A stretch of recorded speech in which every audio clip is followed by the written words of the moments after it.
இன்னைக்கு சிம்பிளான ஒரு ஸ்நாக் ரெசிபி பண்ண போகிறேன்.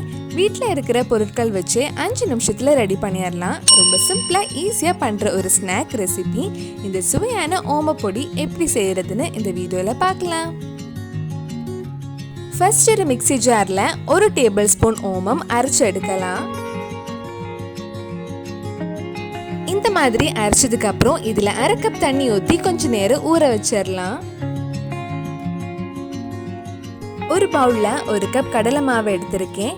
அது கூட 1/4 கப் அரிசி மாவு, 1/4 டீஸ்பூன் மஞ்சள் பொடி, தேவையான அளவு உப்பு, கொஞ்சம் காய் பொடி, 2 டேபிள் ஸ்பூன் சூடான எண்ணெய் ஊற்றி நல்லா மிக்ஸ் பண்ணலாம்.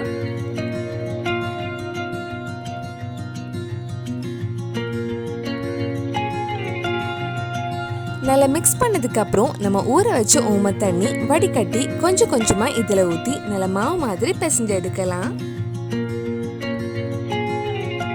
ஃபர்ஸ்டே நிறைய தண்ணி ஊற்றக்கூடாது.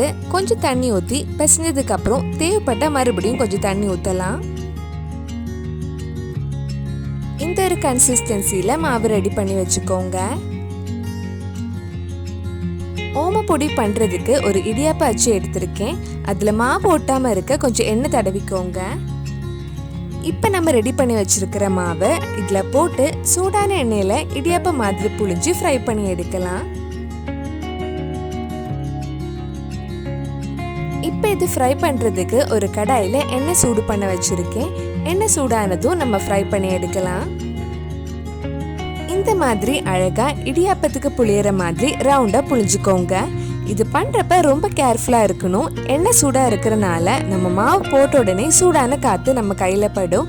அதனால கொஞ்சம் கவனமாக பண்ணணும். இது ஃப்ரை ஆகுறதுக்கு ரொம்ப டைம் ஆகாது.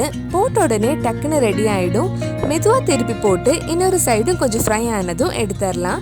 2 நிமிஷத்தில் முறுமுறு ஓமப்பொடி ரெடி ஆகிடும். இந்த மாதிரி மிச்சிருக்கிற மாவுலையும் அழகாக ஓமப்பொடி ரெடி பண்ணி எடுத்துக்கோங்க.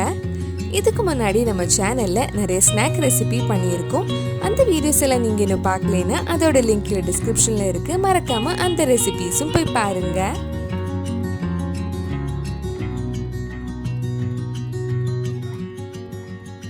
ஓமப்பொடி எல்லாம் ரெடி பண்ணதுக்கு அப்புறம் அந்த சூடான எண்ணெயில கொஞ்சம் கருவேப்பிலை முறுமுறுன்னு ஃப்ரை பண்ணி எடுக்கலாம்.